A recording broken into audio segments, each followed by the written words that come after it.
What up, Logan? TKK. I recently had the opportunity to interview Beck With Savage Droids. And this video is a shortened version of the actual Twitter spaces I did with him. You may or may not know, I've recently entered the NFT space as a creative writer. Writing my first comic around Skllpvnkz. So I'm very interested in hearing how other writers write. And so I asked him if he'd join me to talk about his creative writing process, and I learned so much. I'm so grateful for the opportunity, Beck. Thank you. I hope you enjoy it. And again, you can always check out all important information in the description below. Enjoy.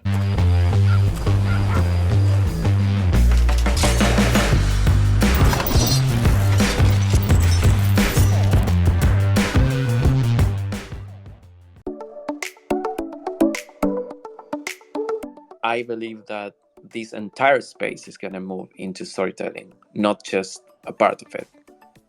And I can go in depth about why I think that later. Okay. No, I'll say let's go right there, because I feel the same way. That's that's exactly how I feel. So why do you feel that way? Well, just for starters, I think storytelling is just the oldest thing in the world, right? It's just the way we communicate. It's the way we understand the world around us. It's the way we tell stories from the past, but we also teach younger people about what we've been through. And I just feel like it encompasses everything. Mm-hmm. Storytelling is pretty much everything. So I think the way that I feel about this is that the driver for everything in storytelling is the wound, is the thing that hurts you inside. And I think this is true for life. We are what we are based on how hurt we are and in what way. You are the result of things that happen, either in your parents' life or during your life. But there's a point in your life where there's a wound. That wound can be extremely visible and clear, or it can be very hidden and very hard to grasp. But there's a wound for sure, because you're human, and if you're human, you're wounded. Yeah. So I think that that's the genesis for any story. Okay. There needs to be a wound, and there needs to be a shield to that wound. That means that the character needs to pretend that the wound doesn't exist, and the way that they do that is to create a shield that it's compensating for that. I think that if you want to tell a hero story in the classical aspect of the hero's journey, you need to know the end before you write the rest. That's my case. What I'm writing is a hero journey, so I needed to think of the end before everything else. Yeah, exactly. Yeah. I do think that you can write a story where you don't know the end, and what you do is you create characters that are so believable that they tell you where they need to go, and you just follow them. Yeah, that's good. The problem with that is that you will end up with a very interesting piece of storytelling that will not be the classic structure. Yeah. And if you do that, you will end up with something that it's probably less of a crowd pleaser than you will anticipate, because you need to find the right audience for that. While a hero journey, it's pretty much a universal thing that appeals to humans. And when I started writing the story and I started watching the characters unfold a little bit more, I realized that the ending was not the best one.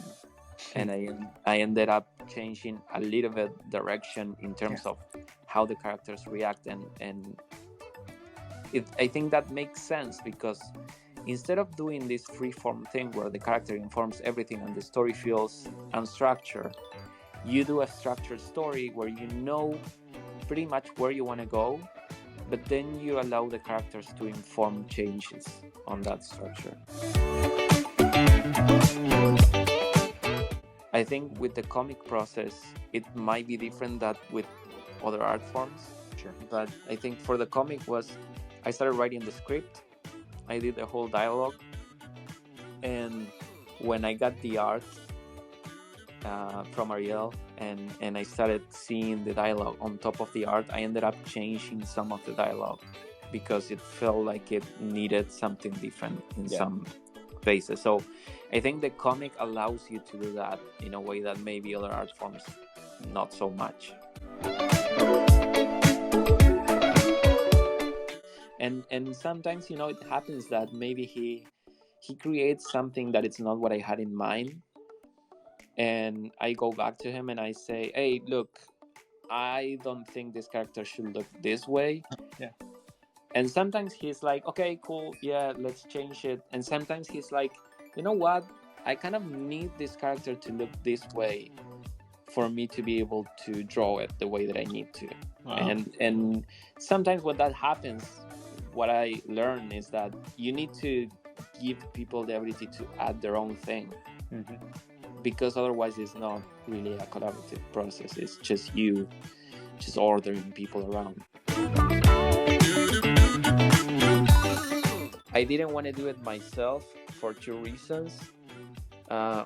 One is that I have been having some issues with my arms because of overworking, and I'm not in a great shape to be doing an entire comic book myself.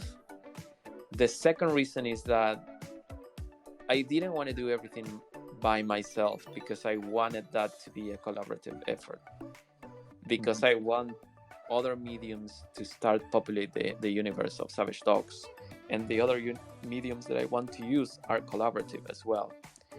Like movies, you can't do a movie entirely by yourself, right? So you need to start trusting other people to bring their own vision into the story.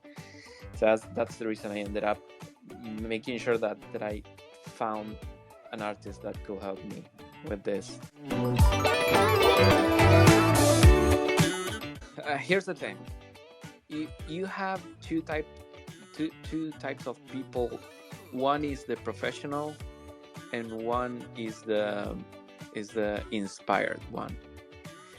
I can create a parallel with design, because that it's like a big part of my experience in design. I can take whatever mood that I'm in and change it so I can design. So it doesn't matter if I have a great day or a bad day, if I'm inspired or not. I have enough practice and experience to make the design as good as it can be, right? Now, a new designer will find himself trying to be inspired to do a good design, because the day that he's not inspired, he doesn't have the drive that comes from experience. So there's a difference there. I think it's the same with writing. In this case, I'm the noob, so I don't have so much experience writing as a writer who does it professionally for years, right? So I need my inspiration for it. Breaks are very needed also. I think we don't understand when we're getting burned, and the only way to figure that out is to take a break. If you take the break and you're like, oh, I'm good to keep going, great, keep going. If you take the break, you might realize that you're kind of like burned and you need more time. Take more break. Yeah. I think that when I think about originality, I think about not compromising with myself on what I'm doing. Because when you're writing and you write something boring, you know it. And you're fooling yourself. And what I realized is that I need to stop myself from falling into that trap. I need to stop myself from that and just push to do something that I feel has value. but I don't care for being original. I actually embrace all the inspiration that I have from years of movies and stories and books and all that stuff. I embrace it, and I'm sure you're gonna find a ton of similarities with the things that I'm doing, and I'm fine with that. I think it's kind of like I'm honoring the things that inspire me. I'm not stealing from it because I'm taking Right. references from a big catalog, enough that it will be its own thing. But I think it's good to feel like something reminds you of something that at some moment in your life inspired you. If tomorrow someone comes and tells me, hey, your comic sucks, my response is, yes, but it exists. yeah, that's good. I like And it. no one can take that away from me. You know, so yeah, think what you can, but the things that exists are valuable because someone put them out there into the world. Then you can like them more or less, but the thing that doesn't exist doesn't have any value. Figuring out a way of creating a collection that when you create inside that collection, you are creating fan fiction that it's quote unquote official fan fiction, right? So then what you're doing, if you write inside that collection has a specific, like let's say legal terms that allows the master brand to take that fan fiction in, and if it's good enough and it is respecting the overall story and universe, to bring it back into the core and take it as part of the core story and even write on top of that, right? So that's, I think, the magic of Web3. I really have learned a lot. It means a lot to me to have you have this dialogue in my journey to write. So thank you for having me, man. Like I said, I'm not interview material. I just love having these conversations. Yes. I'm actually learning, and I'm trying to do my best. But I'm not, you know, an entity on this stuff. I'm just trying to do something cool and fun and make people enjoy it, and we'll see where it goes. yeah, well, it is both those things, man. Cool and fun. So.